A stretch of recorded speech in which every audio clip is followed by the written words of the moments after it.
이미 그 뒷배가 누군지, 어떤 조직인지, 어떤 세력인지 짐작할 수 있는 단서와 발언들이 많이 드러나고 있습니다. 김만배가 이랬습니다. 우리는 이재명 후보와 한 배라고 얘기하는 거 아닙니까? 이제야말로 그분이 누군지 알아야 할 때였습니다.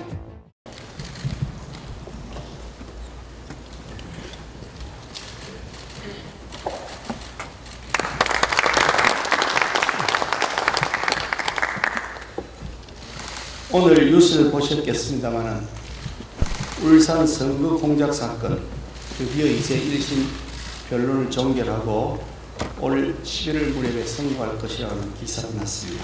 이 사건이 기소가 된 것이 2020년 1월이니까 기소된 지 3년 8개월이나 지나서 이제서 겨우 1심 심리가 종결된 것입니다. 김명수 대법원이 얼마나 그동안 사건을 지연시키면서 범인들을 은닉하는 데 공조해왔는 것인지를 단면 아주 결정적으로 보여주는 단면이라고 생각합니다.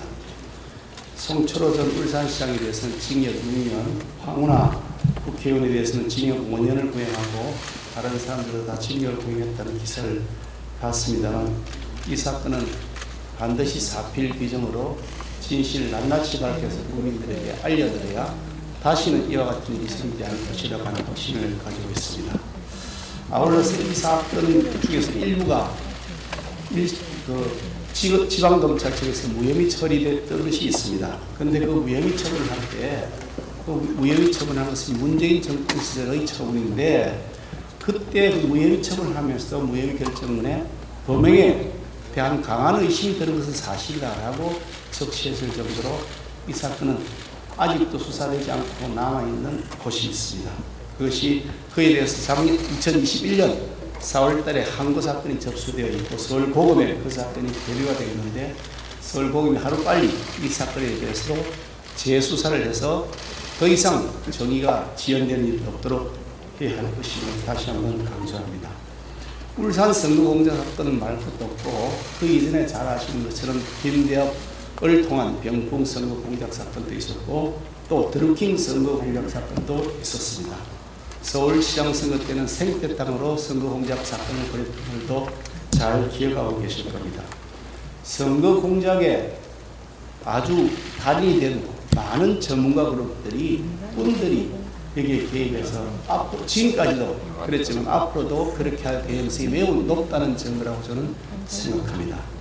이번 김만배 신학님의 대화를 허위 조작해서 그것을 언론을 통해서 표현하는 것은 바로 그런 전문꾼들이 모여서 조직적으로 자행한 범행이라고 저는 확신합니다. 이것이 단순하게 취재하고 보도하는 과정에서 실수하거나 좀 더 팩트체크가 덜 된 상태에서 나간 것이 아니라 팩트체크가 다 되어 있는 상태임에도 불구하고 허위사실 일부러 조작해서 보도하고 그것을 표현하는 것이기 때문에 이 사건은 매우 중대한 심각한 범죄입니다. 단순한 언론 자유의 영역이라고 하는 사람들이야말로 언론의 자유를 모욕하는 것입니다.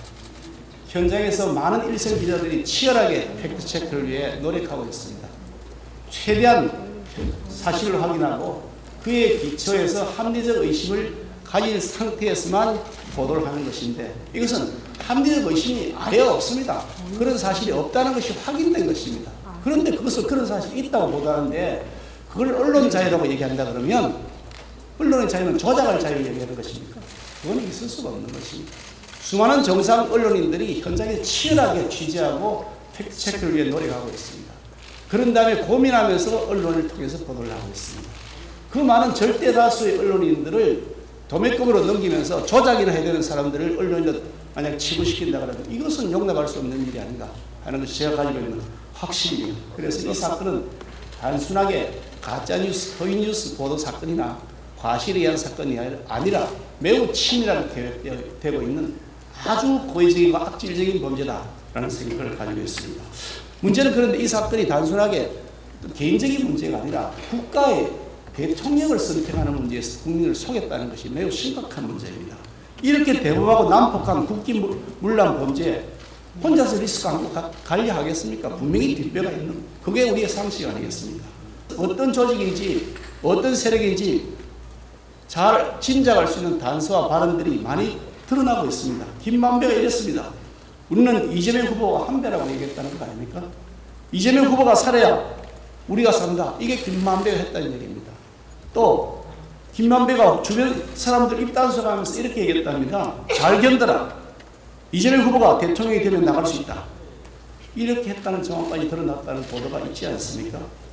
이제야말로 그분이 누군지 알아야 할 때가 되었습니다. 많은 국민들이 김만배의 공작으로 엄청난 수혜를 받은 그분이 수혜를 받을 사람이 누구인지 궁금해하고 계시기 때문에 이 진실은 어떤 경우에도 하나도 낱낱이 숨김없이 파헤쳐야 된다. 저는 그렇게 생각합니다. 언론이 합리적 근거에 의해서 의혹을 제기하는 언론의 자유 당연히 보장돼야 됩니다. 어떤 경우에도 그 언론의 자유는 침해돼서는 안 됩니다. 그것이 자유민주주의 기본이기 때문에. 그러나 이 사건은 언론의 자유의 영역이 아니라 조작을 한 것이기 때문에 이거는 게이트의 영역입니다. 완전히 사안이 다른 것이라는 점을 저는 말씀드리지 않을 수가 없습니다. 인터뷰라는 외형을 빙자해서 허위사실을 생산하고 방송, 호텔, 커뮤니티 이런 미디어 생태계를 활용해서 전국에 뿌려냈습니다. 저는 그 직접 당사자 피해자입니다. 수많은 고통과 아픔의 시간들을 저는 다시 한 번 더 떠올리게 됩니다. 이게 있을 수가 있는 일입니까? 계속해서 반복되고 있습니다. 권력과 유사 언론이 유착을 해가지고 마치 건강약품인 것처럼 마약을 제조해서 배달망을 활용해서 전국에 유통시킨다고 한다면 그것은 근절돼야 될 범죄 아니겠냐 하는 것이 저희 확신입니다.